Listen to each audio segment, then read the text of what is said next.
నా పేరు నార్ల శ్రీనివాసరావు, అమరావతి మండలం, మునగోడు గ్రామం, పల్నాడు జిల్లా. డీకాల్ప్ 9217 విత్తనం వేసాము. ఇప్పటికి 115 రోజులు అయింది. 40 నుంచి 45 క్వింటాలు దిగుబడి వచ్చింది. 7 క్వింటాలు పత్తి తీసేసి మా రెండో పైరు కింద మొక్కజొన్న ఎంచుకున్నాం. అమరావతి వెళ్ళినప్పుడు చెప్తుంటే మేము దాన్ని కొనుక్కొని వేసాం. తెలంగాణలో ఎక్కువ వేస్తారని మాకల్లి తక్కువ వచ్చింది సీడు ఈ సంవత్సరం. మేము వెంటనే వేరే విత్తనం కోసం వెళ్తే ఇట్లా బాగుందంటే కాస్ట్ కూడా కొంచెం ఎక్కువ అని చెప్పారు. మేము ఎకరానికి వచ్చి 12 కేజీలు పెట్టాము. విత్తనాలు కూడా 10 కేజీలు 9 కేజీలు సరిపోతాయి అన్నారు. మేము దిగుబడి కోసం పెట్టాము, అంటే రెండో పంటగా ఎంచుకున్నాం కాబట్టి. మీకు ఏ పరంగా నచ్చింది డీకాల్ప్ 9217? క్వాలిటీ ఉంది, గింజ కాటా వచ్చింది. 2 గంటలు వేరే విత్తనం ఇది గంట అయితే కొంచెం దీనికి 100 గ్రాములు లెస్ ఉంది. మొలక శాతం ఎట్లా అనిపించింది? మొలక శాతం 90% ఉంది. 75% మొలిచింది. వేరే విత్తనం కూడా వేసాను, ఇది 90% వచ్చింది. మేము 12 కేజీలు పెట్టాము. మళ్ళీ కొంచెం పైరు చిక్కదనం ఉంది, పలసంగా పీకేసి మేము ఎంచుకున్నాం. ఎందుకంటే మొలక తగ్గిద్దామని మేము ఎక్కువ పెట్టాం. అంటే క్వాలిటీ ఉంది, కలర్ కూడా వేరే విత్తనం. అంటే చిన్న కంపెనీలు 1000 రూపాయలకి పడినంత రైతులు మా ఏరియాలో తెలియదు మాకు. అంటే బ్రాండెడ్ కంపెనీ కదా, బయర్ కంపెనీ. మందులైనా కానీ విత్తనాలు సీడ్ అయినా కానీ దాని పచ్చదనంగా ఉంది. 115 రోజులు అయినా కూడా 10 నుంచి 12 రోజులు హైటు. మొక్కజొన్న చివర పురుగు, కొన్ని విత్తనాలకు పురుగు వచ్చేసి ఇక్కడ వరకు చివరికంట గింజ కనపడుతుంది. దీనివల్ల మాకు దిగుబడి అధికంగా వచ్చే పరిస్థితి ఉంది. పురుగు తక్కువ. 10 నుంచి 12 అడుగులు. 12 అడుగులు వస్తే సాధారణంగా పడే ఛాన్సెస్ ఉంటాయి కదా. కర్ర గట్టిగా ఉంది. విత్తనం బ్రాండెడ్ కంపెనీ కదా. వేరే కంపెనీలు, చిన్న కంపెనీలు అయితే వరకు కూలిపోతున్నాయి. అంటే ఇదిగో మనం ఇప్పుడు ఇట్లా మొక్కజొన్న ఇట్లా అన్నాం కదా, అంత గట్టిగా ఉంది. అదే వేరే కంపెనీ చూస్తే కూర అట్ట అన్నంగా పడేటట్టు ఉంది. ఇది లావు వచ్చినా పడకలు. ఇప్పుడు ఊరకు ఎగ్జాంపుల్ ఎందుకు ఇది గట్ట ఊపాము, మరి ఊపినప్పుడు వేరేదైతే పడిపోయింది. వేరు వ్యవస్థ గట్టిగా ఉండబట్టే పడకపోవడం కారణం. మేము ఎకరానికి 10 నుంచి 12 కట్టలు ఎరువులు కూడా వేసాం. ఎకరానికి 15 కేజీలు గుళికలు వేసి. మా తోటి రైతులండి శ్రీనివాసరావు గారు, మా బావ గారు. అతనిది మొక్కజొన్న చేను ఈరోజు బేర్ వాళ్ళది 9217 వేశారు. ఫీల్డ్ అంటే వచ్చామండి.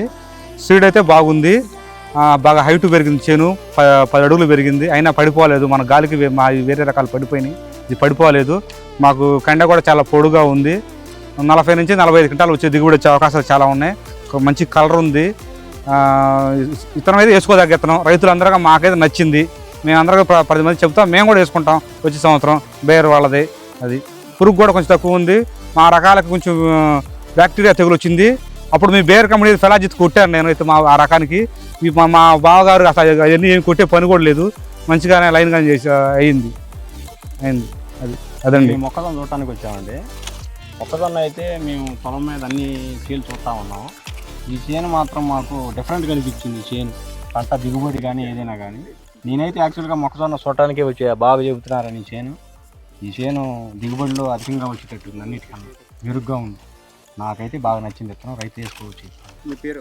నా పేరు అశోక్ అండి. విత్తనం అయితే వేసుకోవచ్చు, బాగుంది. మీరు చూసినట్లో డిఫరెంట్గా ఉంది విత్తనం అంటే రైతు మడుకు బాగా వేసుకోవచ్చు. విత్తనం బాగుంది, పడిపోవటం అలాంటివి ఏమి లేవు. విత్తనం మడుకు మేము చూడటానికి వచ్చాము. విత్తనం బాగుందంటే చూడటానికి వచ్చాము. బాగానే ఉంది విత్తనం, వేసుకోవచ్చు, రైతు వారు వేసుకోవచ్చు. రైతులు మెచ్చిన డీకాల్ప్ 9217 ఇది బెస్ట్.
ఏం కాదు, చెప్పాడు 150 మందికి చెప్పి 50 ఎక్స్ట్రా ఉండాలని చెప్పాను నేనే.